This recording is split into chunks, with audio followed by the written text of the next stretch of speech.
going to start this video with an application problem. It says an electrician needs to run a cable from the top of a 120-foot tower to a transmitter box located 50 feet away from the base of the tower. How long should he make the cable? Right? This is a standard right triangle problem, which will use Pythagorean's theorem. Our tower is 120 feet. We're going to go to a transmitter box 50 feet away from the base of the tower. So this length is 50 feet. And we want to know how long to make this cable.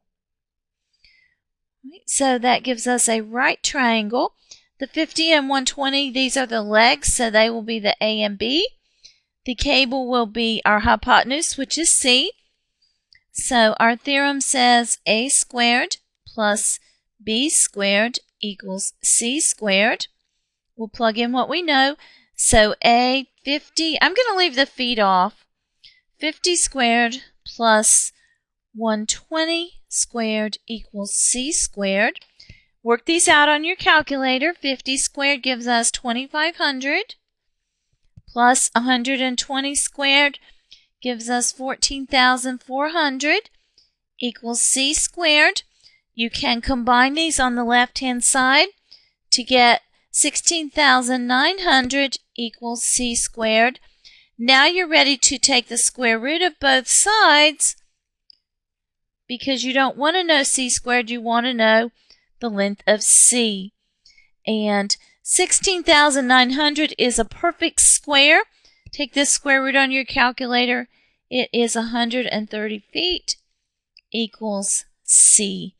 So your cable will need to be 130 feet long. Next, we're going to look at equations with radicals. To solve these, we will first isolate a radical on one side of the equation. We will raise both sides of the equation to the power of the index. We will solve, and then you must check for all the solutions for an even index. So first we have the square root of x equals 8. We need to square both sides because it is a square root. The index is 2. So we're going to square on the left and we're going to square on the right. On the left, the exponent and the radical will cancel each other. So just leave us x. On the right-hand side, work it out. 8 squared equals 64. For our check, we need to plug the 64 back in. So square root of 64, is that equal to 8? Yes, the square root of 64 is 8. So our solution is 64. Our next problem, square root of 3x equals 9. Our radical is already isolated, so we're ready to square both sides.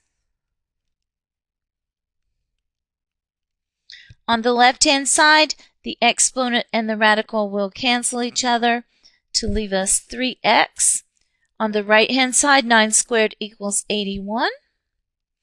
And we need to divide by 3. So we have x equals 27. For our check, we have to plug it back in. So we have the square root of 3 times 27. Is this equal to 9? 3 times 27 is 81. Is the square root of 81 9? Yes, it is. So our answer is 27. Next, we have square root of x plus 13 equals 7. We will square both sides because it is a square root. On the left-hand side, it will remove the radical to leave us just x plus 13. On the right-hand side, it will give us 49. So we'll subtract 13 from both sides. Will give us x equals 36. For our check, we will plug it back in to the original. So square root of 36 plus 13, is that equal to 7?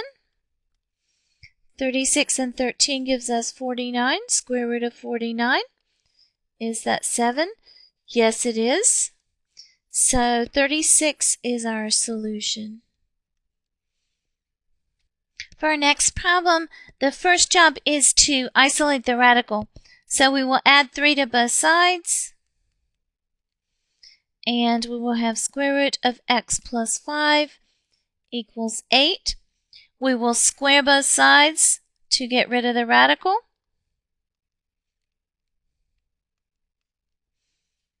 On the left, the radical and the exponent will cancel each other to just give us x plus 5. On the right, 8 squared is 64. We will subtract a 5 from both sides. So x equals 59. To check, plug back into the original. 59 plus 5 minus 3 outside the radical. Is that equal to 5? Right. 59 plus 5 gives us 64. And square root of 64 is 8. 8 minus 3. Is that equal to 5? Yes, it is. So our answer is 59. For our next problem, we need to first isolate the radical.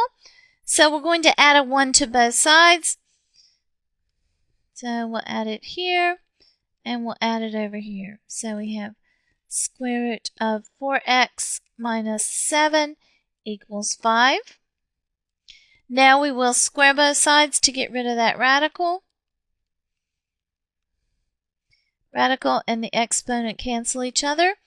This leaves us 4x minus 7 equals 25. We will get rid of the 7, so we'll add a 7 to both sides. So we have 4x equals 32. Divide by 4, x equals 8. Our check, you need to plug the 8 back into the original. So 4 times 8 minus 7, that's all under the radical, minus 1, is that equal to 4?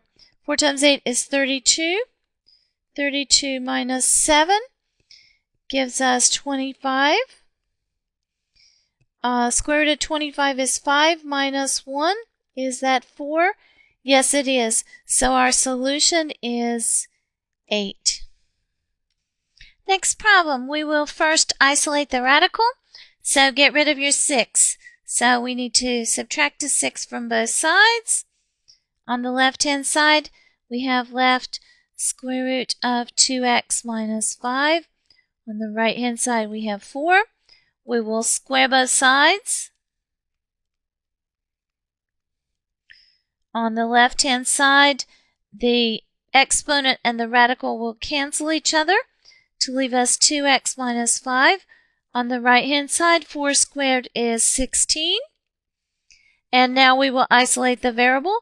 So we're going to add the 5. So we get 2x equals 21. Divide by 2. Leaves us a fraction there. So x equals 21 over 2. To check, we have to plug back into the original.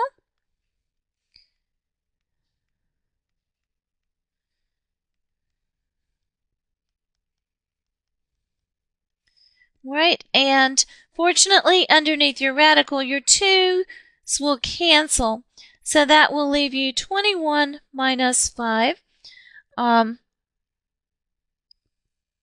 which will give us 16. Square root of 16 plus 6, is that equal to 10? Square root of 16 is 4, plus 6 is 10. So it checks. Our solution is 21 over 2. For our next problem, we already have the radical isolated, so we will square both sides to get rid of our radical. On the left-hand side, the radical and the exponent will cancel each other to leave 2x plus 5. On the right-hand side, negative 4 squared will give us 16. Subtract your 5. So 2x will give us 11. Divide by 2. X equals 11 halves. We will check.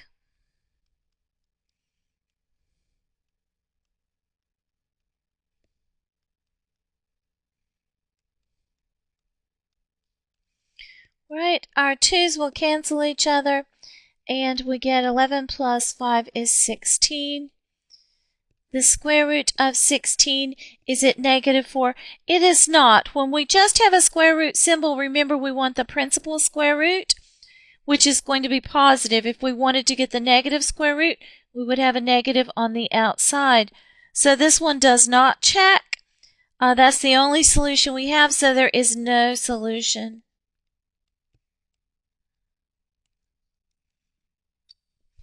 For our next problem, we need to do a little bit of work to isolate that radical. So I'm going to subtract 4 from both sides. So that will leave me negative square root of 2x equals negative 6. Divide out your negative 1 in front, which will leave square root of 2x equals 6. And now we can square both sides. So on the left, the exponent and the radical will cancel each other to leave us 2x. On the right-hand side, 6 squared is 36. Divide by 2, x equals 18. We need to check. So we have a negative on the outside, square root of 2 times 18, plus the 4 is that negative 2. So 2 times 18 is 36. Square root of it is 6, and we have a negative on the outside. So it is negative plus 4, is that equal to negative 2? And negative 2 does equal negative 2. So this one checks. Our solution is 18. Our next problem has a different index. We do have our radical isolated. We have a cube root. So this time we're going to raise both sides to the third power. On the left-hand side, the radical and the exponent will cancel each other. So we have 2 plus 9x. On the right-hand side, we have 9 to the third, which is 729. We will subtract 2.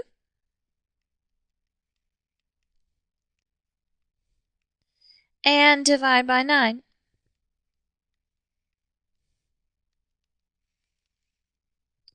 And I don't think that is going to reduce. So we'll just leave it there. We're not required to check on this one. If we did check it, let's see what happens. You get the extra solutions when you square. But we'll plug it in. 2 plus 9 times the 727 over 9, so your 9's will cancel. And then we'll have 2 plus 727 will give us the cube root of 729. And that is 9. So 9 equals 9. This checks. So 727 over 9 is our answer. Next problem is a cube root, so we will raise both sides to the third power. We'll remove your radical. So we have 4x equals negative 125. Divide by 4, x equals negative 125 over 4. We're not required to check since it's an odd index. So our answer is negative 125 over 4. Our last problem is also a cube root. So we will raise both sides to the third power. And the radical and the index cancel each other. We have 28x equals negative 64.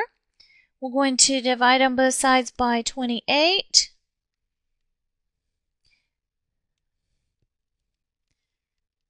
And this will reduce. We can divide by 4. 4 into 64 will go 16 times, and 4 into 28 will go 7. So x equals negative 16 over 7.